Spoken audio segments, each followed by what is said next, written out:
Good morning, students. Let's see our third lesson of English, that is a poem Breathes There the Man. Let's see the poem. Breathes there the man with the soul so dead, who never of himself hath said, This is my own my native land. Those hearts hath never within him burned, as home his footsteps he had turned from wandering on a foreign strand. If such there breathe, go mark him well. For him no mistral rapture swell.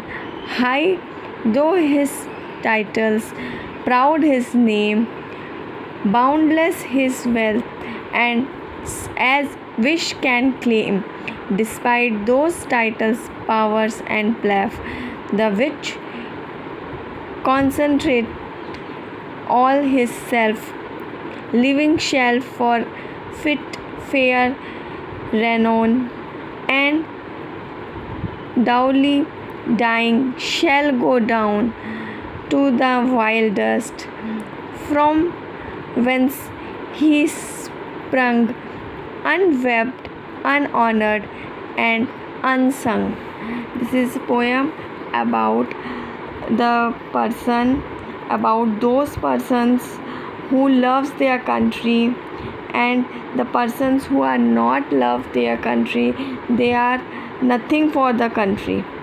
मतलब ये poem जो है वो क्या है, इस poem में क्या बताया गया है, ये पोएम डिस्क्राइब कर रही है कि जो मैन सोललेस होते हैं, जिनके हार्ट में कभी भी देशभक्ति नहीं जगी है, जिनके लिए देश को आज़ाद करना, देश के लिए वर्क करना कोई मतलब की बात नहीं रहती, उनके लिए क्या चाहिए, उनको पावर, पैसा, ऐसे लोगों के लिए देश भक्ति या देश के प्रति उनका सम्मान नहीं होता है. The poet want to say in this poem that the man whose heart had never within him burned and never took him considered or take a pride in his own country. The man who are interested in wealth and titles, उसमें क्या बता रहे हैं कि man जो है वो सिर्फ अब नेम फेम के लिए वर्क करते हैं, टाइटल्स के लिए वर्क करते हैं, पर उनके लिए कंट्री की कोई वैल्यू नहीं है. उनकी डेथ जो होती है, वो जब मरते हैं तो वो नेमलेस रहते हैं, उनका कोई वजूद नहीं होता है.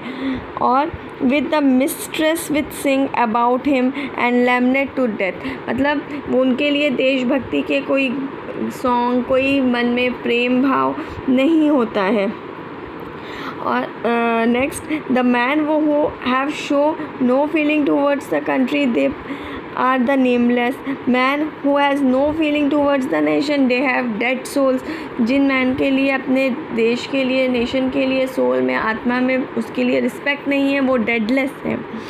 And the people who has lack of patriotism and equally evaluated with the kind of the persons who are negative, जिनके मन में देश के लिए भावना नहीं होती है, देश के प्रति सम्मान नहीं होता है, वो एक नेगेटिव पर्सन होते हैं, वो अनऑनर्ड माने जाते हैं, उनके लिए कोई भी रिस्पेक्ट नहीं होता है.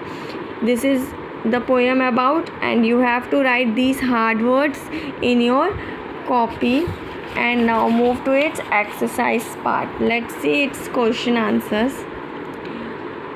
Who can achieve fair renown? कौन जो है fair renown achieve कर सकता है?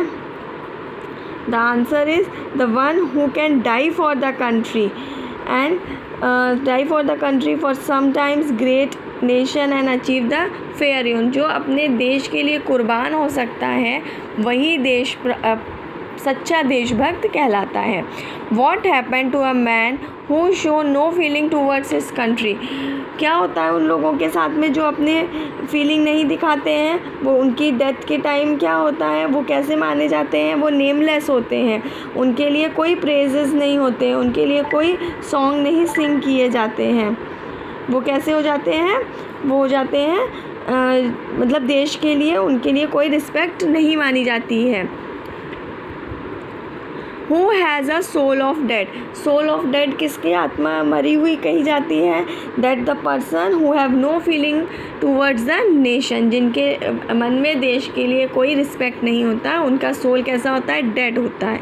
Who is not capable to the loyalty towards his nation according to the poet, poet के अकॉर्डिंगली किसको लॉयल्टी नहीं मिलनी चाहिए देश के लिए, according to the poet the person who have lack of patriotism, जिनमें देशभक्ति की कमी होती है, जो इक्वल नहीं मानते हैं देश को, जिनके लिए क्या होता है सारी एम्फसाइज उनका क्या होता है, वो सिर्फ उनके लिए लॉयल्टी पैसा मनी होता है, ऐसे लोगों को क्या होता है कि वो देश के लिए लॉयल पर्सन नहीं माने जाते, इनकैपेबल ऑफ लॉयल्टी होते हैं।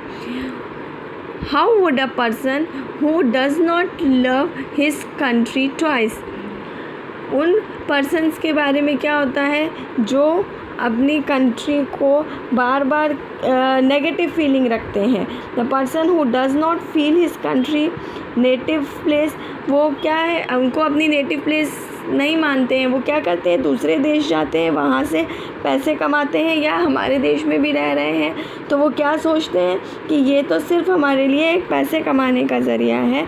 Second time they die and when his natural death come, first time कैसा हो गया कि वो तो ऐसे ही उनकी डेथ हो गई क्योंकि उन्होंने अपने देश के लिए फीलिंग नहीं रखी। सेकेंड टाइम की जो डेथ होती है वो उनकी नेचुरल डेथ होती है।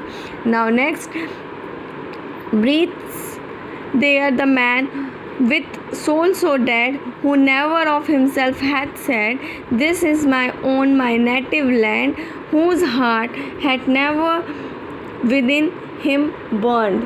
इस लाइन्स की मीनिंग क्या होती है, एज वी ऑलरेडी डिस्कस्ड, यहाँ पे पोएट क्या बोल रहे हैं कि उनका हार्ट, जो पर्सन्स देश के लिए रिस्पेक्ट नहीं रखते हैं वो सोललेस होते हैं, और वो कभी they never himself burned and never took, वो देश के लिए कभी अपनी जान नहीं देते हैं, वो कभी भी कंसीडर ऐसा नहीं करते हैं कि उनका सर देश के लिए ऊंचा हो। Now question number 3,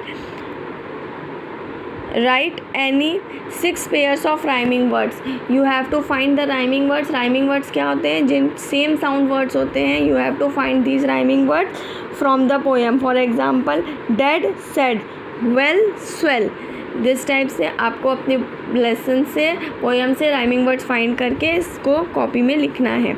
you have to done all these exercise in your copy. Now move to next, that is a fill in the blanks. It is a vocabulary section, so we done this in the grammar portion. Thank you.